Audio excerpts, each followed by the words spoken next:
My name is Sarah Dixon. I am the president of Halfway Home Incorporated. It is a 180-day residential treatment program for women substance abusers in Montgomery County. And I think you want information about...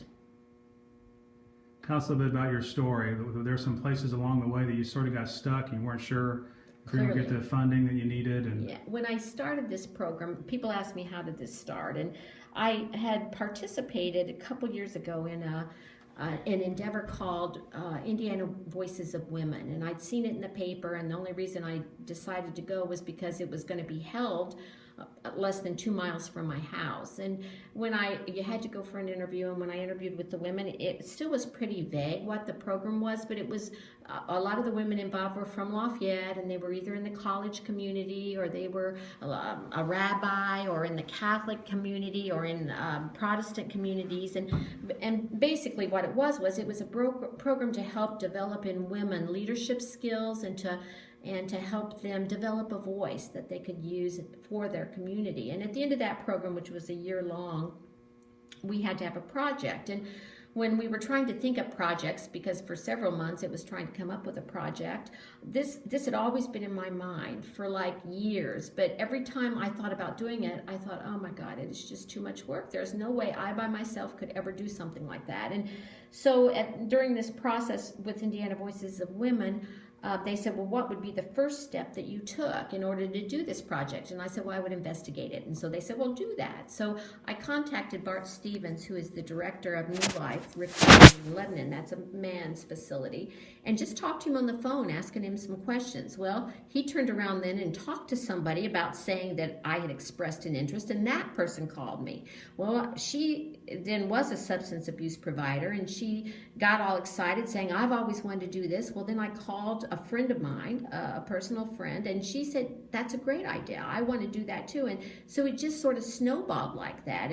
And because of my legal background, I was able to get I had a lot of contacts out there, and so I was able to know what needed to be done to get 501c3 status. I didn't know it at the time, but I was able to find people who did. Well, anyway, one thing led to another, and everything just sort of fell into place. And when people ask me, about it, I say, if one person had looked me in the eye and said, boy, that is a really bad idea, I'd have said, you are right, I'm out of here, because it's still taken. So the work has been phenomenal. I think nobody would believe what has had to go into this.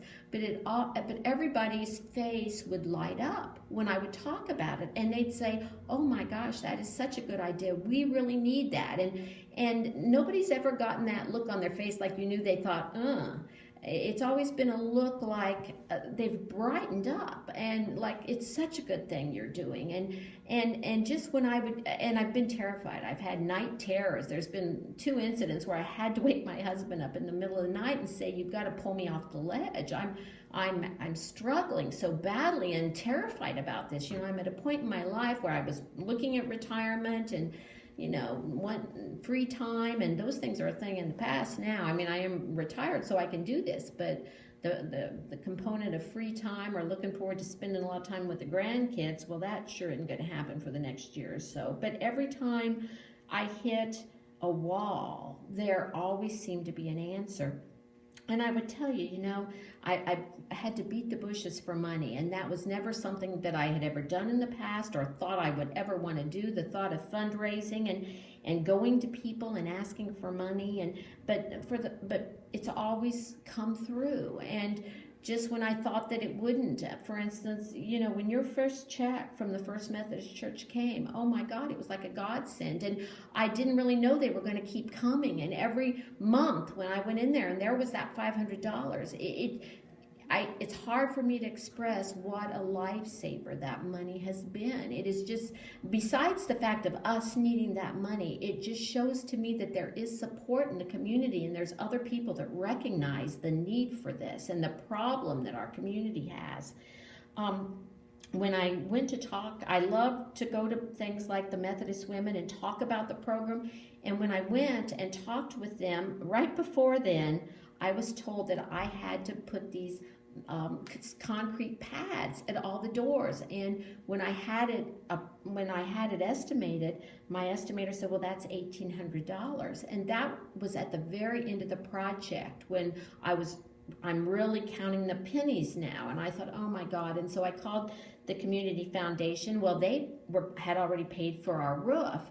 And they said, well, we don't have any funding opportunities right now. And I said, okay. And they said, well, we'll think about it, Well, then when I went to talk to the Methodist women, I didn't think there was going to be any money from that. It never even crossed my mind. It was just an opportunity for me to be able to share what we're doing.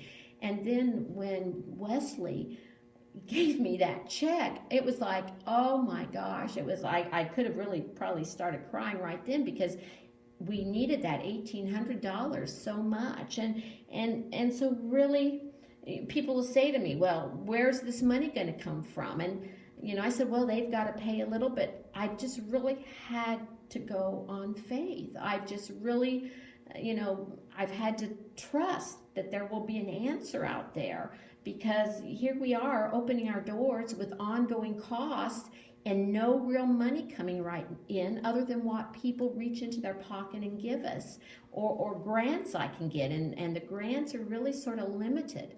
So it's just I've just had to proceed on the belief that it'll be there.